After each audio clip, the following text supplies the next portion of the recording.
दोस्तों नमस्कार। आपकी सफलता ही मेरा मिशन है। ज्ञान कोश एजुकेशन पॉइंट पर आपका अभिनंदन है। आज का यह वीडियो आदिकाल पर आधारित है और यह वीडियो हर एक राज्य के टीजीटी पीजीटी के लिए अति महत्वपूर्ण है। लेकिन स्पेशल ये वीडियो में बिहार टीजीटी पीजीटी या फिर जूनियर लेवल का जो एग्ज़ाम होने वाला है उसको ध्यान में रख करके बनाया गया है। ठीक है ना। तो आइए मेरे सभी बिहार के जो भी प्रतियोगी हैं और जो एक शिक्षक बनने की चाह लेकर के तैयारी अपनी कर रहे हैं, उनके लिए मैं दिल से शुभकामना देता हूं कि आपका एक सीट यहाँ से सुनिश्चित हो। तो आइए हम लोग आदिकाल का वीडियो देखते हैं। इसके पहले 2 वीडियो बन चुका है, उसको आप चाहें तो देख सकते हैं, इसी चैनल पर है, आप उसको देख सकते हैं। चलिए, तो हम लोग सबसे पहले वन लाइनर क्वेश्चन के बारे में अध्ययन करेंगे।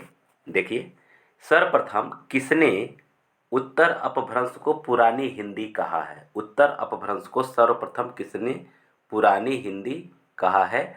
तो इसका सही उत्तर क्या हो जाएगा? चंद्रधर शर्मा गुलेरी ने कहा है। ठीक है ना।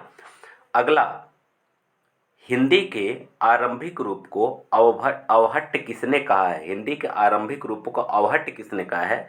तो डॉक्टर भोला शंकर व्यास ने कहा है। ठीक है, आगे बढ़ते हैं।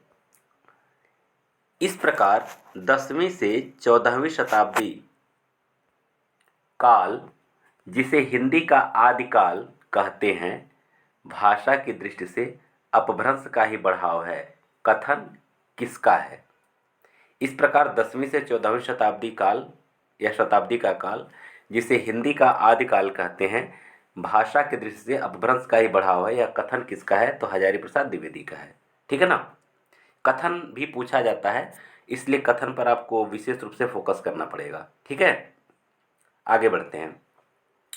उत्तर अपभ्रंश की रचनाओं का अपने इतिहास में विवेचन करने वाले एवं उसे हिंदी साहित्य के अंतर्गत स्थान देने वाले विद्वान हैं राहुल सांकृत्यायन, डॉक्टर रामकुमार वर्मा, डॉक्टर श्याम सुंदर दास और हजारी प्रसाद द्विवेदी।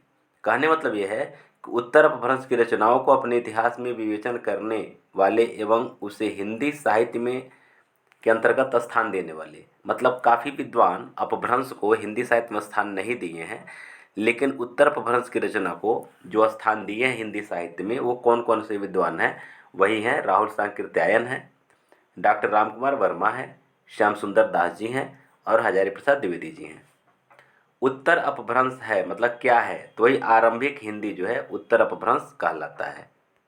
आगे बढ़ते हैं। शिव सिंह सेंगर ने हिंदी का प्रथम कवि माना है। शिव सिंह सेंगर ने हिंदी का प्रथम कवि किसे स्वीकार किया है, किसे माना, आपको ये बताना है। तो इसका उत्तर हो जाएगा पुष्य या पुंड, जो 7वीं शताब्दी के हैं। शिव सिंह सेंगर उनको हिंदी का प्रथम कवि माने हैं। राहुल सांकृत्यायन हिंदी का प्रथम कवि किसे माना है? तो राहुल सांकृत्यायन सरहपा या सरहपाद को माना है। डॉक्टर गणपत चंद्र गुप्त ने हिंदी का प्रथम कवि किसे माना है? तो शालिभद्र सूर्य को माना है। कौन विद्वान किसे हिंदी का प्रथम कवि माना है, यहाँ से अक्सर एक प्रश्न पूछे जाते हैं, इसलिए आप इसकी तैयारी बेहतर ढंग से करें ताकि भूलें ना। डॉक्टर रामकुमार वर्मा हिंदी साहित्य का आरंभ कब से स्वीकार किए हैं? तो यह 693 ईस्वी से स्वीकार किए हैं। कब से? 693 ईस्वी से। डॉक्टर रामकुमार वर्मा ने हिंदी का प्रथम कवि किसे माना है? तो स्वयंभू को माने हैं। स्वयंभू को हिंदी का प्रथम कवि माने हैं। डॉक्टर रामकुमार वर्मा ने अपभ्रंश का प्रथम कवि किसे माना है? तो स्वयंभू को ही माना है। ये प्रश्न तो रिपीट हो गया है, ये प्रश्न रिपीट हो गया है, तो स्वयंभू को माना है। ठीक है ना। आइए आगे देखते हैं। सर्वमत से विद्वानों ने हिंदी का प्रथम कवि किसे स्वीकार किया है? तो सिद्ध साहित्य के हैं। कौन है? सरहपा, जिनको सरहपाद के नाम से जाना जाता है, तो इनको माने हैं सभी विद्वान। ज़्यादा से ज़्यादा विद्वान जो है हिंदी के प्रथम कवि सरहपा को ही माने हैं। सरहपा का समय क्या है? तो देखिए, सरहपा का समय राहुल सांकृत्यायन के अनुसार 769 ईस्वी है, 769 ईस्वी है और डॉक्टर विनय तोष भट्टाचार्य के अनुसार 633 ईस्वी है। तो अलग अलग विद्वानों का अलग अलग सरापा का समय माने हैं, तो इसको आप ध्यान में रखेंगे कि किनके द्वारा कौन सा समय है। आगे देखिए, हिंदी काव्य धारा में सरापा की कुछ रचनाओं का संग्रह किसने किया है? तो राहुल सांकृत्यायन ने किया है। हिंदी काव्य धारा में सरापा की कुछ रचनाओं का संग्रह राहुल सांकृत्यायन ने किया है। किस भारतीय भाषा में रचित इस्लाम धर्मावलंबी कवि की प्रथम रचना है? अब्दुल रहमान कृत संदेश रासक, जो 13वीं शताब्दी का है। कहने मतलब यह है, कोई भारतीय, किसी भारतीय भाषा में कोई इस्लाम धर्म का अनुयायी, इस्लाम धर्म का कवि जो माना है, सबसे पहले अब्दुल रहमान, जो संदेश रासक को माने हैं, किसी भारतीय भाषा में रचित। हजारी प्रसाद द्विवेदी ने हिंदी का प्रथम कवि किसे माना है? तो हजारी प्रसाद द्विवेदी हिंदी का प्रथम कवि माने किसको? अब्दुल रहमान को ही माने हैं। आगे बढ़िए, सामान्य रूप से हिंदी साहित्य का आरंभ माना जाता है, कब से माना जाता है? तो सिद्धों की रचनाओं से माना जाता है। यानी सामान्य रूप से हिंदी साहित्य का आरंभ कब से माना जाता है? तो सिद्धों की रचनाओं से माना जाता है। आगे अगला टॉपिक हम लोग देखते हैं। अगला टॉपिक क्या कह रहा है कि ग्रंथ के रूप में हिंदी की प्रथम साहित्यिक रचना, ग्रंथ के रूप में की बात हो रही है, रचना यानी कविता के रूप में नहीं, ग्रंथ के रूप में। तो श्रावकाचार का है, श्रावकाचार है जो देवसेन का है। देवसेन का श्रावकाचार नामक जो ग्रंथ है, यह हिंदी का प्रथम साहित्यिक रचना माना जाता है। अगला टॉपिक देखा जाए, शुक्ल जी ने पुरानी हिंदी को कहा है। शुक्ल जी ने पुरानी हिंदी को क्या कहा है? कहा है प्राकृताभास हिंदी या अपभ्रंश। अपभ्रंश ये नाम दिए हैं या प्राकृताभास हिंदी कहे हैं। गिरियर्सन ने आदिकाल की अंतिम सीमा क्या मानी है? तो 1400 ईस्वी तक मानी है गिरियर्सन ने। आचार्य रामचंद्र शुक्ल ने आदिकाल की अंतिम सीमा क्या मानी है? तो रामचंद्र शुक्ल ने 1318 ईस्वी तक मानी है। ठीक है ना। अगला, डॉक्टर रमाशंकर शुक्ल होना चाहिए, रामशंकर नहीं, रमाशंकर शुक्ल रसाल ने आदिकाल की अंतिम सीमा मानी है। क्या मानी है? 1343 ईस्वी मानी है। सामान्यतः आदिकाल की अवधि मानी जाती है, माने ज़्यादातर विद्वान आदिकाल की अवधि कब से कब तक मानते हैं? तो 7वीं शती के मध्य से 14वीं शती के मध्य तक माना जाता है, यानी अधिकांश विद्वान मानते हैं। हिंदी साहित्य के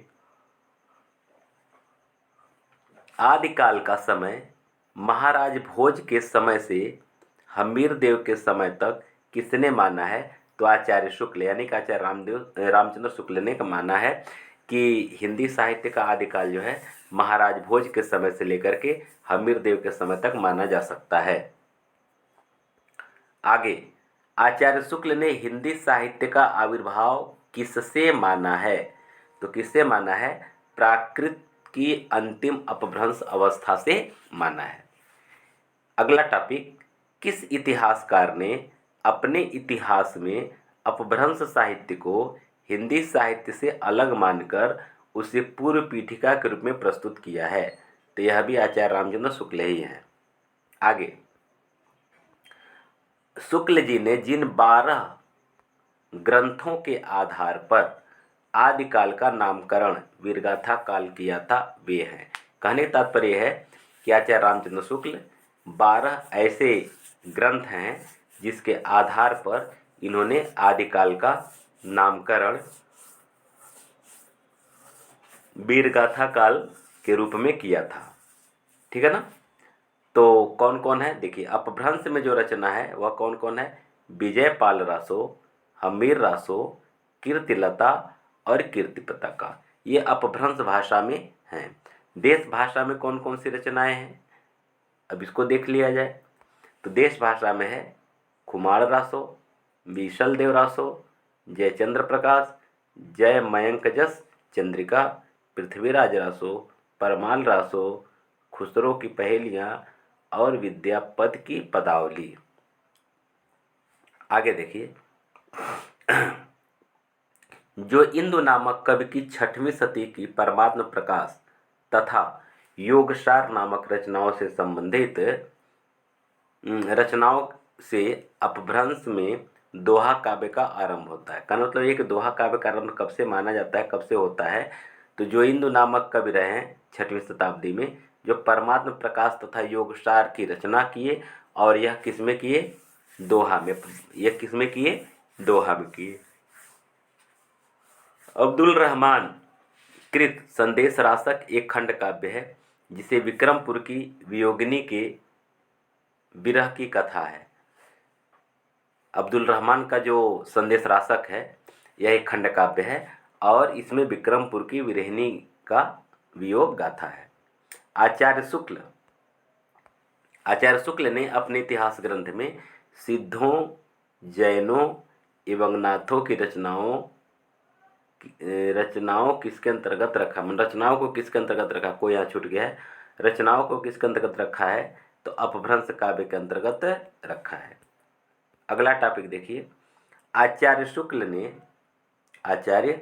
ने अपभ्रंश नाम पहले पहल कहाँ मिलता है?